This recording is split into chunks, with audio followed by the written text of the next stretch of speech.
Trauma.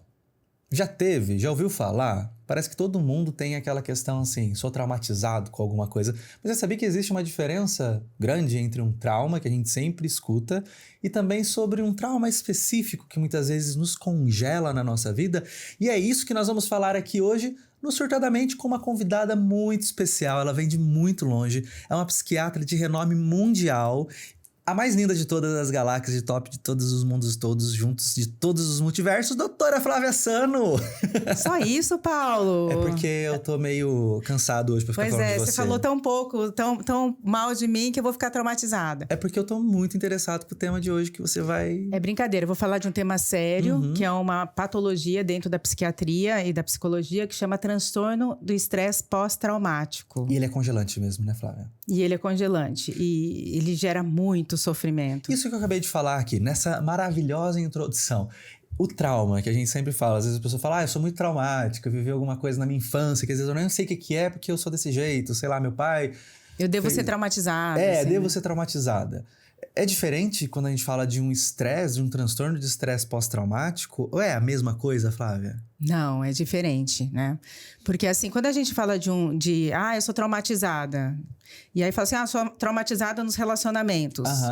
Né? Normalmente, a pessoa está falando de uma maneira muito geral, é de um sofrimento, de uma dor que ela teve e que de vez em quando aparece numa situação semelhante. Que pode ser subjetiva, pode ter vários componentes aleatórios. Agora, o estresse pós-traumático é quando a pessoa passa por algum evento traumático e esse evento traumático pode ser vivenciada por ela ou pode ser testemunhada, mas de alguma situação que ameace de alguma forma a vida da pessoa.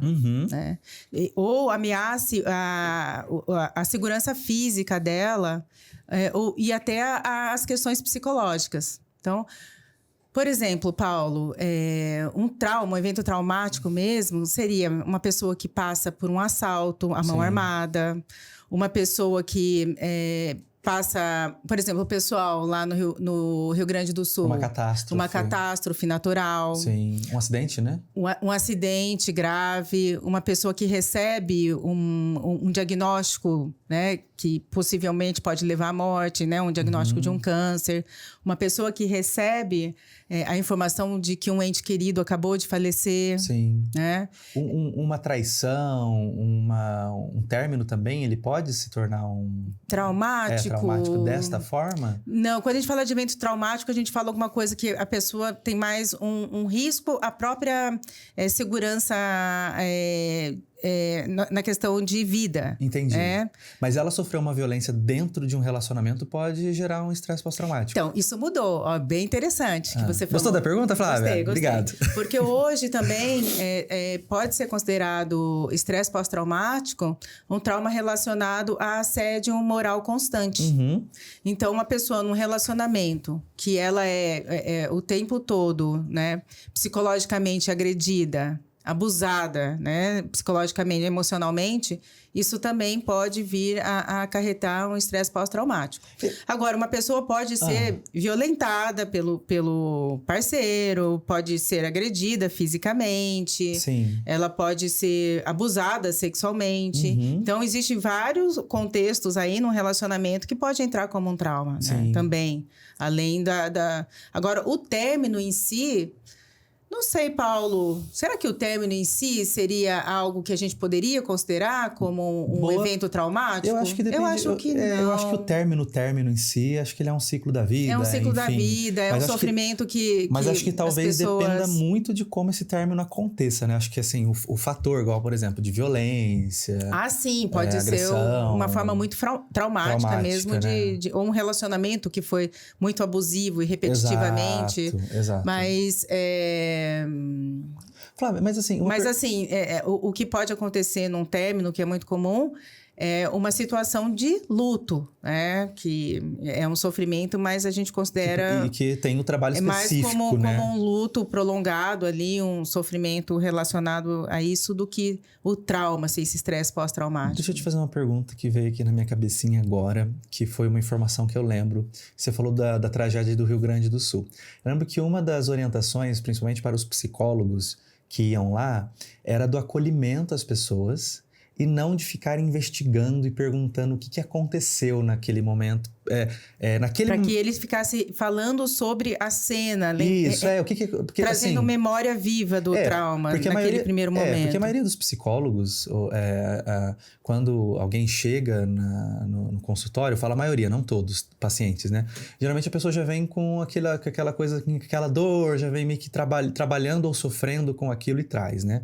Agora, quando uma calamidade daquela acontece, a maioria dos profissionais no Brasil não estão preparados para isso. Isso foi uma preparação que foi feita para os profissionais que foram lá. Foi até online.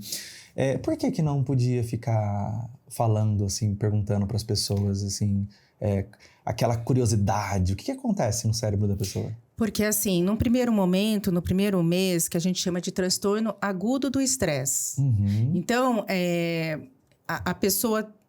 Tem 2 momentos depois do trauma, depois do evento traumático. Uma que é logo após, que a gente considera o primeiro mês. Uhum. E a outra que, se desenvolver a patologia, que aí vai chamar transtorno do estresse pós-traumático, é o que se vai desenvolver depois daquele primeiro mês.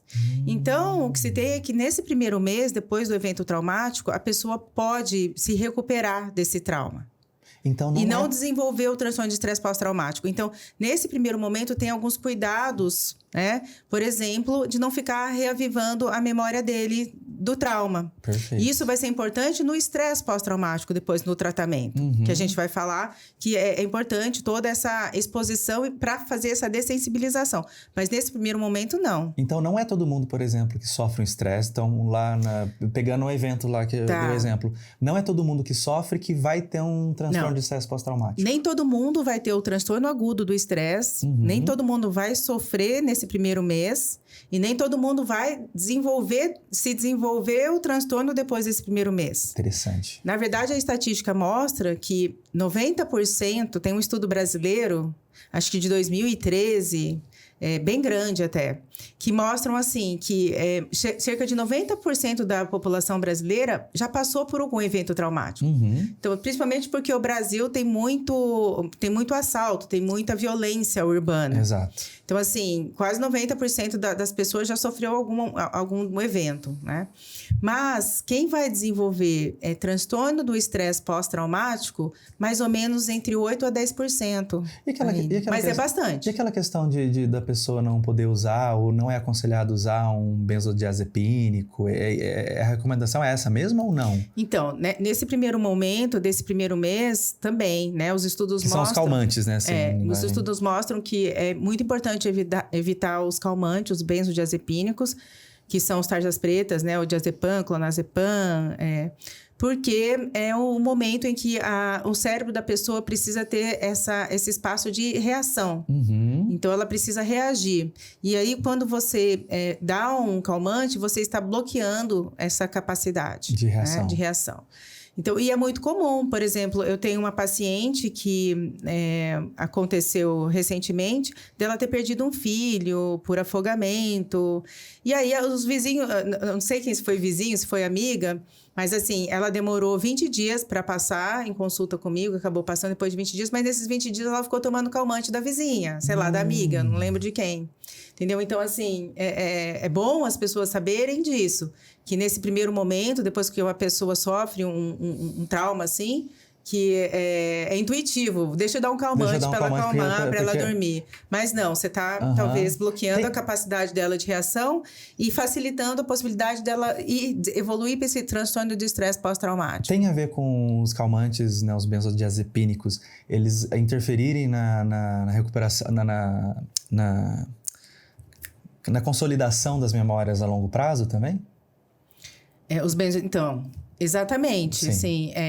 A ideia... Não. Na questão da psicologia, não ficar revivendo o trauma para não consolidar, né, as memórias traumáticas. Perfeito. Mas nos benzodiazepínicos para o psiquiatra, na verdade, para não bloquear a capacidade de resposta, né, de reação. E você falou agora, assim, de estresse pós-traumático agudo, é isso? E de transtorno de estresse pós-traumático? Então, transtorno agudo é aquele primeiro mês após o evento traumático. Tá. E, assim, a evolução disso, a continuidade desse sofrimento, desse quadro, que eu ainda não falei do que se trata, aí se tornaria o transtorno do estresse pós-traumático. Sim. O que seria, então, esse transtorno de estresse pós-traumático? Então, a pessoa, quando ela tem... passa por esse trauma, ela acaba desenvolvendo 4 núcleos de sintomas, né? Sim.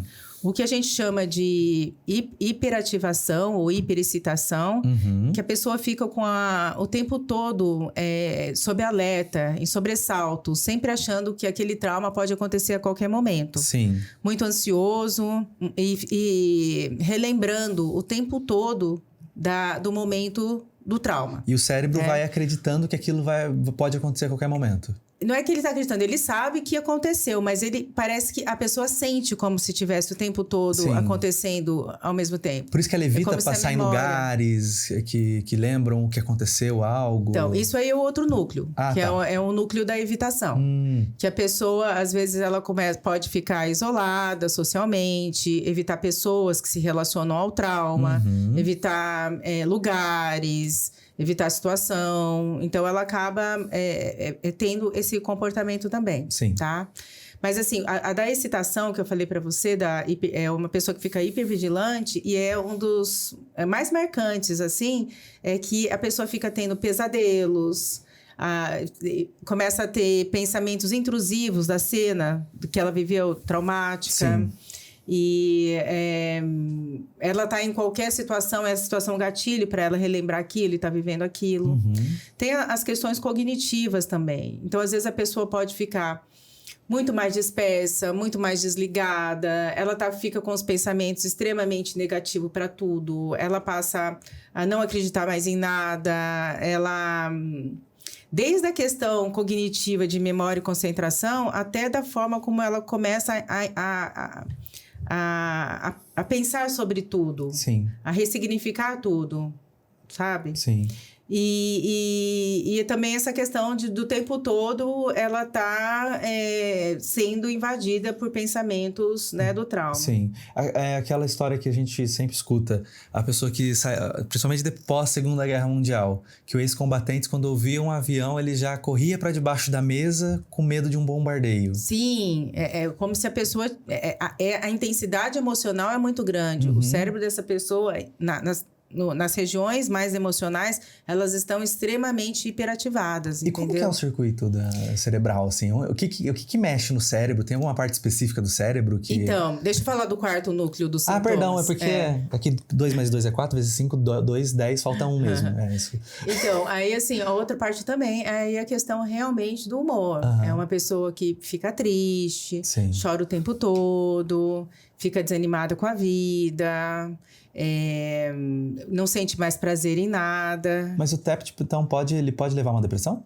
Ele pode levar a depressão e como pode ter fazer parte esses sintomas depressivos do próprio TEPT. Sim. A pessoa, por exemplo, pode ter um sintoma ou levar, não sei, uma síndrome do pânico, por exemplo? Sim, porque essa parte emocional, ela tá super hiperativada. Então, ela é uma pessoa que vai estar o tempo todo tensa, ansiosa, sob alerta, né? Pode vir também a ter aí Então, a gente pode dizer que o TEPT acaba se tornando um imã para outros tipos de transtornos que podem surgir. Sim, é super difícil fazer TEPT isolado. Normalmente tem muita comorbidade. Sim. E como que funciona? Comorbidade, principalmente para o alcoolismo, entendeu? Para dependência química também, nessa fuga. Para depressão, para ansiedade. Mas também acaba... sendo um risco muito aumentado para suicídio. Sim. Também. E as pessoas acabam também se viciando nos próprios remédios, dependendo, se não for bem acompanhado? Sim, porque é extremamente importante que a pessoa, assim... Se a gente for pular já para o tratamento, Paulo... Sim. Não, abre só uma curiosidade aí, abre só uma... A medicação, ela funciona, ajuda o paciente a melhorar nesses aspectos emocionais de que eu acabei de falar, de todos esses sintomas, mais ou menos em 40% só. Não é o mais forte. O mais importante é a psicoterapia no tratamento do TEPT, porque ela vai ter que, de alguma maneira, enfrentar né? E tentar superar, conviver com todo esse trauma. Sim. Então, ela vai precisar ressignificar tudo aquilo, superar. E uma das formas, né, mais importantes de técnica para o TEPT que funciona é o que precisa de uma exposição, exato, né, dessas emoções e para dessensibilizar a pessoa, porque ela está extremamente hipersensibilizada. Isso. E que você perguntou o que dos acontece circuitos no cérebro. internos, se tem alguma coisa, se muda o jeito que o cérebro está trabalhando, muda? Então, a neurobiologia do TEPT é interessante, porque é uma pessoa que vai ter muitas alterações, tanto em neurotransmissores, como também alterações nos circuitos cerebrais, né? Então, assim, neurotransmissores vai ter diminuição de serotonina, aumento de noradrenalina, vai ter um aumento muito grande de glutamatérgica, que isso vai ser neurotóxico para o cérebro, né? E paradoxalmente, o hormônio do estresse é o cortisol. Sim. Né? Quando você vai imaginar que no transtorno de estresse pós-traumático, esse cortisol vai estar elevadíssimo. Mas não, normalmente está abaixo do normal. Uau! Então, eu imagino, mas assim, isso não tem uma comprovação ainda científica. Uma questão lógica, sim. Não é lógico. Que eu acho que o estresse pós-traumático é um desgaste tão grande que eu acho que acaba a adrenal, né, a suprarrenal, que acaba produzindo, né, tanta adrenalina e estimula também a produção lá do cortisol, acaba se desgastando, né? De tanto que, imagina uma pessoa hipervigilante, assim, tendo pesadelo até dormindo, ela sofre com aquilo, sim, né? Mas, assim, existem outras alterações. Assim, o cérebro, se a gente... Vou tentar falar de uma maneira bem simplista para facilitar. Sim. A gente tem a região, né, pré-frontal, que é a região que a gente poderia chamar da região mais racional. Sim, que é essa parte aqui, ó. É a nossa cabecinha aqui, ó. Que planeja, que é a parte mais racional, que planeja, sim, que executa e que inibe as funções também emocionais. E assim, e tem a região da amígdala, do sistema límbico, que na verdade, do hipocampo, do hipotálamo. Tá ligado às emoções, isso, né? Que assim, é a parte das emoções. Sim. E o que acontece? Emoções e memória, né? Emoções e memória. E o que acontece quando a pessoa tem o TEPT? Essa região da amígdala, por exemplo... ela fica extremamente hiperativada. Então, sim, a pessoa fica extremamente emocional, extremamente ansiosa, tensa, hiperresponsiva a tudo, né? E a região dela pré-frontal fica hipoativada. Então, não consegue inibir, controlar essa questão emocional. Sim. Então, assim, a pessoa fica extremamente... ela fica emotiva, sim, ela fica emoção pura. É como se a camada protetora dela, das emoções, não tivesse aquele filtro. Eles passam assim, simplesmente vão. Extrema sensibilidade. Sim. E existe uma alteração também no funcionamento do hipocampo. Que, na verdade, o hipocampo até fica reduzido, né? Até se reduz. Então, por causa do excesso do glutamatérgico, de sim, glutamato, que acaba sendo neurotóxico.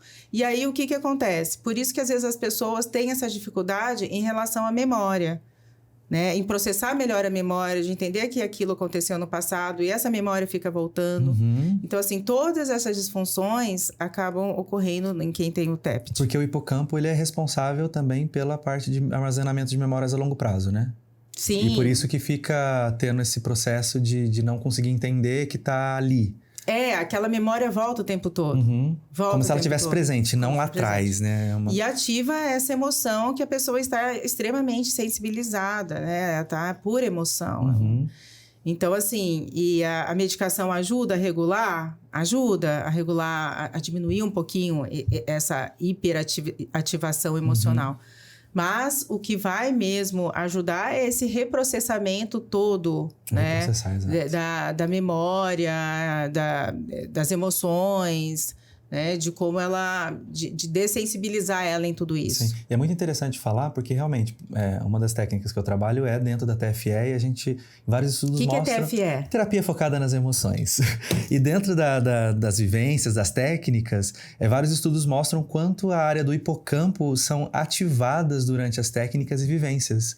Então ajuda não é consolidar, mas sim reconsolidar as memórias através das emoções. Então é muito interessante as vivências onde você enfrenta mesmo, onde você vivencia as emoções desreguladas que muitas vezes um estresse pode causar, que te congela, por exemplo, uma raiva, que a gente chama de uma raiva que ela é uma raiva... Gente, surgiu... desajustada, não é esse nome, mas... E ela te ajuda e ela vem com uma raiva adaptativa, exato. É uma raiva adaptativa... Você traz aquela raiva ou aquele sentimento, aquela tristeza, aquela melancolia desadaptativa e a gente tenta reconsolidar através da técnica para essas emoções, mas que são adaptativas. Entendendo que elas vão existir, mas elas podem se tornar adaptativas. Sim, então, isso é muito interessante, o trabalho que se faz. Muito legal, muito legal. E assim, como que eu falo? De uma maneira também... Uma das principais indicações, né, pro TEPT, porque às vezes eu tô com um paciente que tá com um transtorno de estresse pós-traumático, vivenciando isso, e às vezes está numa técnica de psicanálise, algo assim, que não é tão específica, né, que não vai atuar tão especificamente. Então, assim, Porque não é um momento para você avaliar outras questões, né? Sim, que são importantes. Que são importantes, mas é para trabalhar especificamente naquele medo. Evento traumático que ocorreu aí e que gerou todo essas disfunções aí neurofisiológicas. Eu acabei falando medo, mas aí entra uma pergunta. As fobias podem vir de um transtorno de estresse pós-traumáticos? Porque a própria dessensibilização, a técnica de enfrentamento, elas ajudam muito nos trabalhos de fobia. E algumas fobias podem também surgir? Tem alguma coisa? Veio aqui na minha cabeça essa pergunta que eu joguei para você e agora se vira para responder. Então, se eu for parar para pensar em tudo que eu sei, em tudo que eu estudei e que tem escrito nos livros, a fobia não está descrita como um dos sintomas ou de uma comorbidade com o TEPT. Mas, assim, faria lógico, sentido, né? Faz muito sentido. Se alguém que já sofreu de um quase afogamento, né, depois ficar com fobia de água. Sim. De alguém que sofreu um acidente de carro, ficar com fobia, né? Então, assim, mas aí a gente continuaria classificando como TEPT. Sim. Né? Foi por causa do TEPT que ele ficou assim. Que a técnica acaba sendo a mesma também, não entraria, normalmente, né? A fobia específica, às vezes, não tem uma lógica tão exata, assim, né? Flávia, mas assim, acho que entra até no que a gente estava conversando no começo. A pessoa participa, sei lá, do mesmo evento traumático ou não especificamente do mesmo evento, mas algo semelhante. Por exemplo, um assalto... ou uma morte, todo mundo perde, né? Por que só 10% desenvolve e os outros não, né? Exato. Existe um grupo de fator de risco, existem pessoas que são mais propensas a desenvolver o transtorno de estresse pós-traumático? Sim. Ou é niveladinho para todo mundo? Não, existem fatores de riscos e, assim... Pessoas que já sofreram na infância de algum tipo, de alguma forma de estresse pós-traumático, de algum trauma, né? Pessoas que já têm algum transtorno psiquiátrico já pré-existente, uma pessoa que já tem depressão, ou já tem ansiedade, ou já é bipolar, né? Acaba sofrendo, ela vai ter muito maior. Mas também tem alguns aspectos, por exemplo, como baixa escolaridade, e a pessoa tem, talvez, uma capacidade... menor de elaboração também do que está acontecendo, sabe? Pessoas que têm... Deixa eu lembrar mais. Os principais são pessoas que já têm doenças pré-existentes, pessoas que já sofreram ao longo da vida de outras formas de estresse, pessoas com população mais com vulneráveis, vulneráveis de classe social mais baixa, mas eu acho que não é também só por isso. Por falta de educação. Sim. Mas também porque talvez o índice a frequência que eles sofrem trauma é muito maior, né? E aí, assim, é aquele trauma complexo que a gente fala, que é aquele trauma repetitivo ao longo do tempo. Exato. Né? Eu gosto muito de falar que o trauma também, principalmente dentro do transtorno de estresse pós-traumático, ele depende muito do palco onde ele vai acontecer. Quando um estresse, quando um evento acontece, ele não acontece numa superfície rasa, sem nenhum elemento ali. Já existe elementos em cima daquele palco, já existe um cenário dentro daquele palco.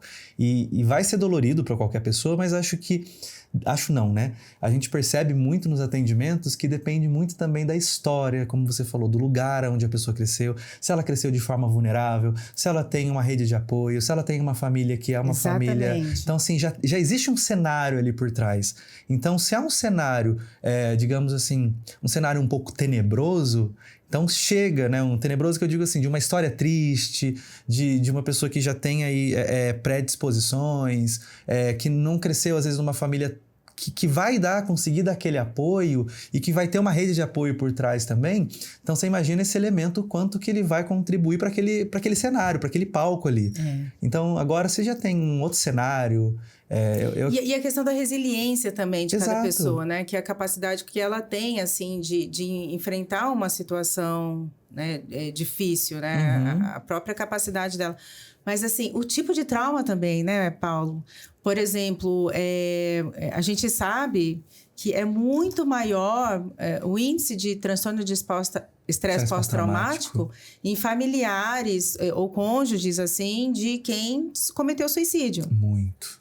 Então, assim, dependendo da forma que esse trauma ocorre, também é meio que difícil, né? Acabar não evoluindo para esse transtorno de estresse pós-traumático. Sim. E quais são, assim, o que acontece? Qual é o impacto que acontece na vida das pessoas?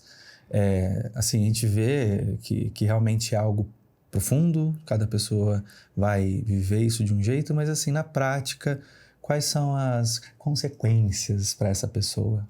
Vou contar uns casos assim que eu tenho, que eu acho que são os mais impactantes, né? Eu tenho, por exemplo, um paciente que é policial, né? E no Rio de Janeiro. Então, é uma pessoa assim, que se a gente for colocar como que é a clínica dele no dia a dia, o que ele passa...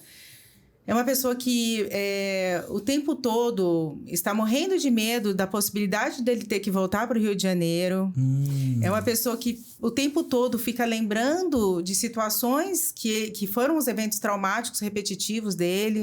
Dele lembrando de ser baleado, dele lembrando dos amigos sendo baleados, alguns acabando falecer, por exemplo, aquilo Sim. fica. É uma pessoa que acabou evoluindo para o alcoolismo.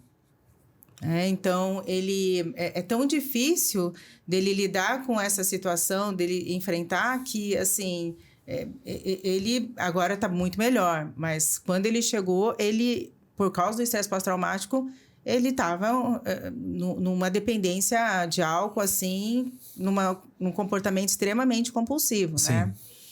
É uma pessoa que está o tempo todo a flor da pele, assim, no sentido de explode por qualquer coisa. É muito difícil a convivência com uma pessoa dessa. Eu imagino. Porque se torna uma pessoa arisca, né? Ao mesmo tempo com medo, ao mesmo tempo raivosa. Sim. Né? E uma pessoa muito culpada. Porque ela não consegue voltar a ser como ela era antes. Então, esse, por exemplo, tem filhos. E ele fala assim, eu não consigo dar atenção e ter paciência com os meus filhos. Eu estou o tempo todo, né, em condições emocionais que não deixam eu danosas, viver. Né? E eu não sinto prazer mais em nada, né? Então, tem alguns quadros que são muito graves, sabe? E... Aí ele ficou afastado e depois agora conseguiu aposentar. Como que chama o termo do... Aposentado. Do policial aposentado? Não sei. Tem um outro termo, né? Não sei. Ou seja, ele acaba afetando praticamente quase todas as áreas da vida. Sim, o funcionamento da pessoa. E aí tem também pacientes... Eu tenho pacientes que perderam entes, filhos, tudo, por causa de suicídio. O pai... Né? Assim, as pessoas que são os enlutados por suicídio, assim, são extremamente vulneráveis ao estresse pós-traumático e é muito difícil voltar a se curar, né, em relação a isso. É porque tem uma questão muito forte relacionada ao luto, né? E tem aquelas pessoas, né, que também acabo tendo bastante pacientes que foram, de alguma forma, na infância violentadas, né? Sim. Sexualmente também, mas tem também de pais muito agressivos a vida inteira, né? Sim. Então, que se tornam pessoas, adultos, extremamente a risco e por consequência de tudo isso, Sim. né?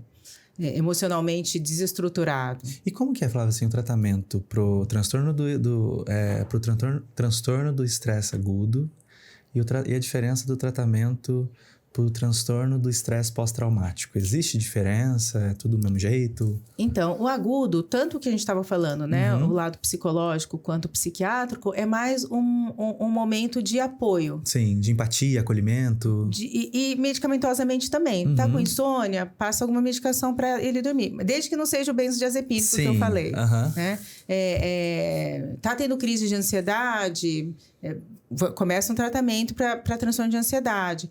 Mas tá desenvolvendo um quadro de depressão, aí, assim, é o que vai acontecendo. Ali no momento, você vai tratando, né?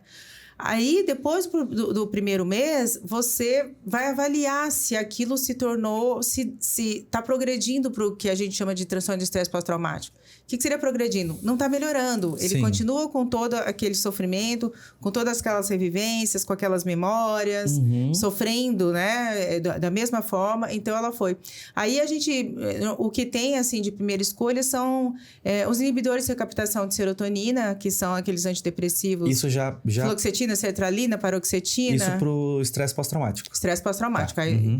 E os duais também, né? O inibidor de recaptação de noradrenalina e serotonina. Sim. Que também são a venlafaxina indicada. Sim. E às vezes também em quadros que mais resistente, a gente pode usar também antipsicótico atípico, estabilizadores de humor.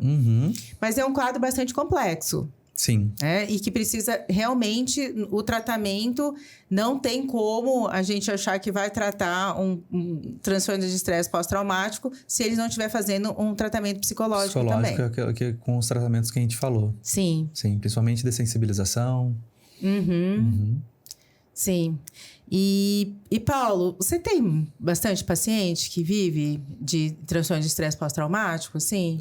Olha, não é muito minha área, né, assim, de atendimento. Já tive alguns casos de pacientes que viveram enquanto estavam em terapia. Isso acontece. E por isso que é muito observável, né, como eu falei para você, o quanto a vivência da pessoa antes do estresse, né, ou seja, a carga que ela traz histórica, de vida, o quanto isso influencia no impacto do estresse, principalmente luto. Tá. Principalmente quando perde alguém.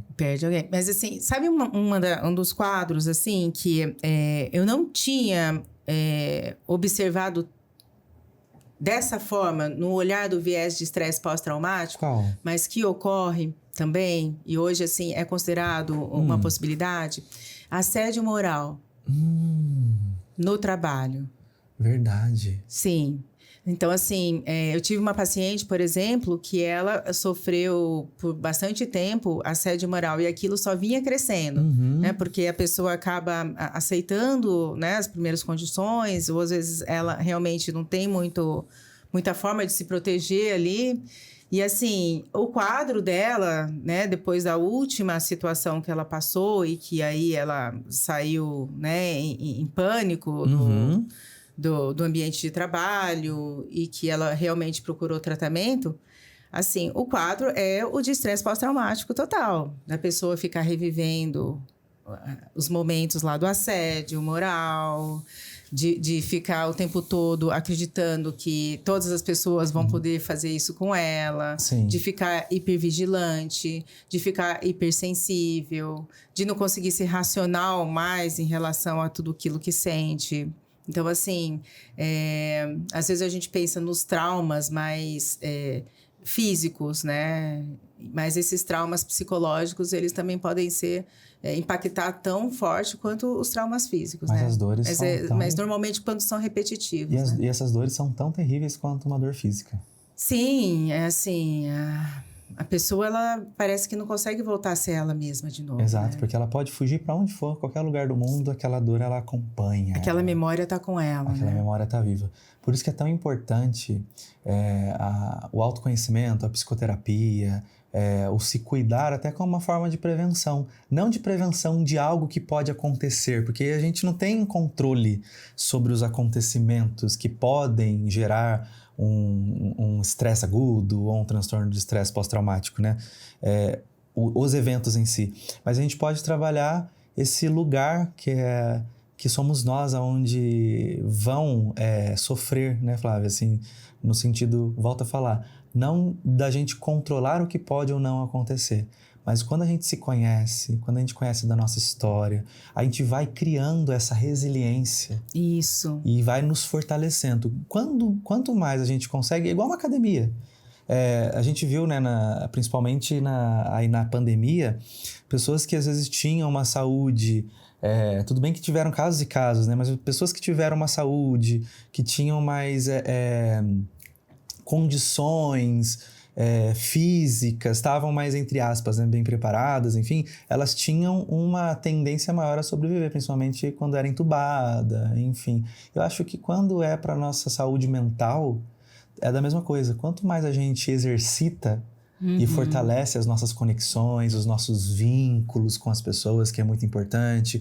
Quando a gente trabalha a conexão que eu digo assim, das nossas redes de apoio. Seria isso, né? A gente nunca está preparado, talvez a gente vai passar por algum evento traumático que a gente não tenha controle. Exato, quase 100% das pessoas vão passar por isso. Mas assim, o que a gente pode ter um pouquinho mais de cuidado ou de controle, talvez seja realmente na nossa saúde mental de fato. Né? Exato.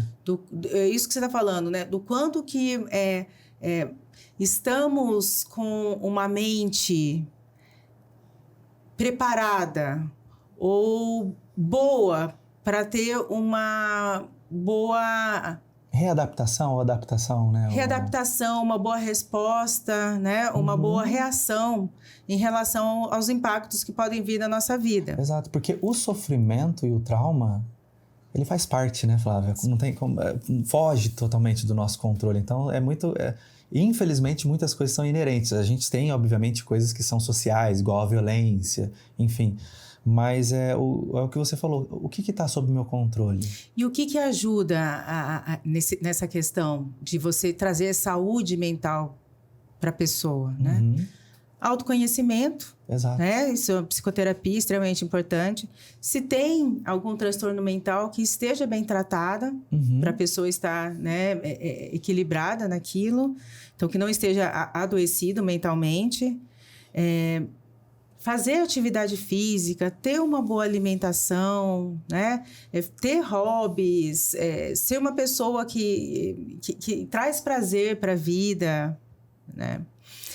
Outro ponto também, aquilo que você falou, ter relações saudáveis, ter uma rede de apoio, uma boa conexão, né?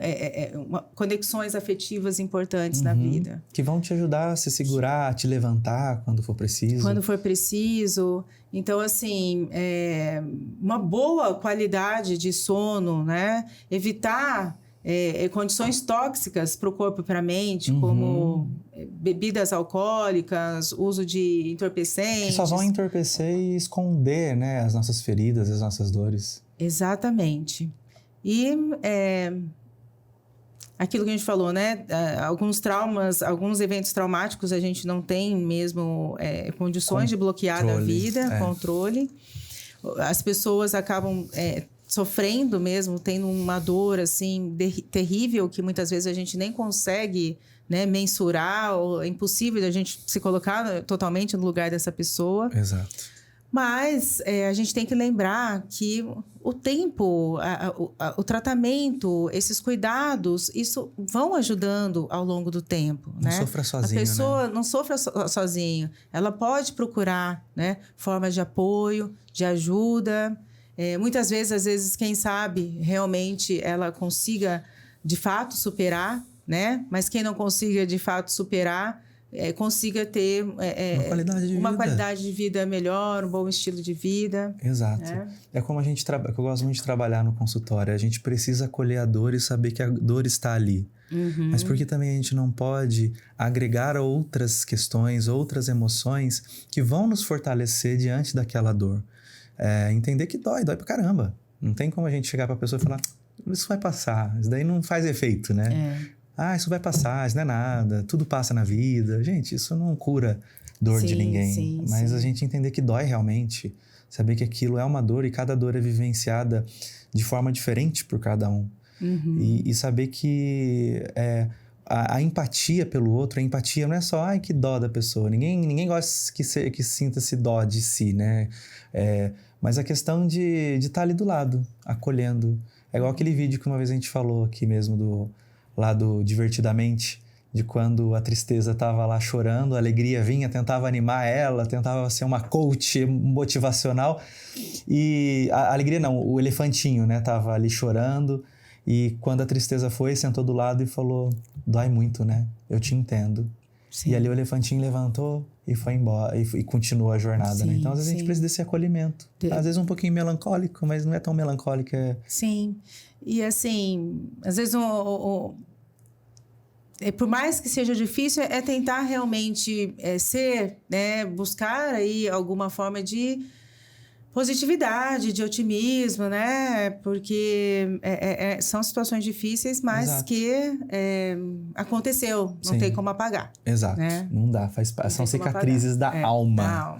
Flávia, foi muito bom, gostei demais. Olha, mais uma aula. Porque o Surtadamente, gente, se você pegar todos os vídeos aí do Surtadamente, é praticamente um curso que você tem, né, Flávia? Sim, tem. Acho que a gente já falou de quase todos os temas. Quase todos, e cada vez a gente vai se aprofundando mais de uma forma simples e direta e fácil para você. Então não esqueça de se inscrever no nosso canal, de apertar o sininho e falar aí o que você tá achando do nosso episódio. E também nas redes sociais, @surtadamentepodcast no TikTok e também no Instagram. E a gente também não pode esquecer do nosso patrocinador maravilhoso, Espaço Saúde. Espaço Saúde, Vale Sul Shopping. Onde a Flávia, ela não vai só para fazer compras no shopping não e comer, gente. Ela vai lá também para cuidar da saúde. Meus médicos estão lá, estão maravilhosos. Maravilhoso. Para que ficar buscando vagas aí na rua, né, Flávia? Se você tem um lugar com vaguinha, um shopping para você. Além do conforto, excelentes profissionais. Exato. Né? E Flávia, onde a gente se encontra? Eu me encontro no @doutora Flávia Sano. E o meu @psi Paulo Siqueira. E é isso, gente. Até quinta-feira que vem, né, Flávia? Até quinta-feira que vem. Beijo, gente. Beijo. Tchau, tchau. Tchau.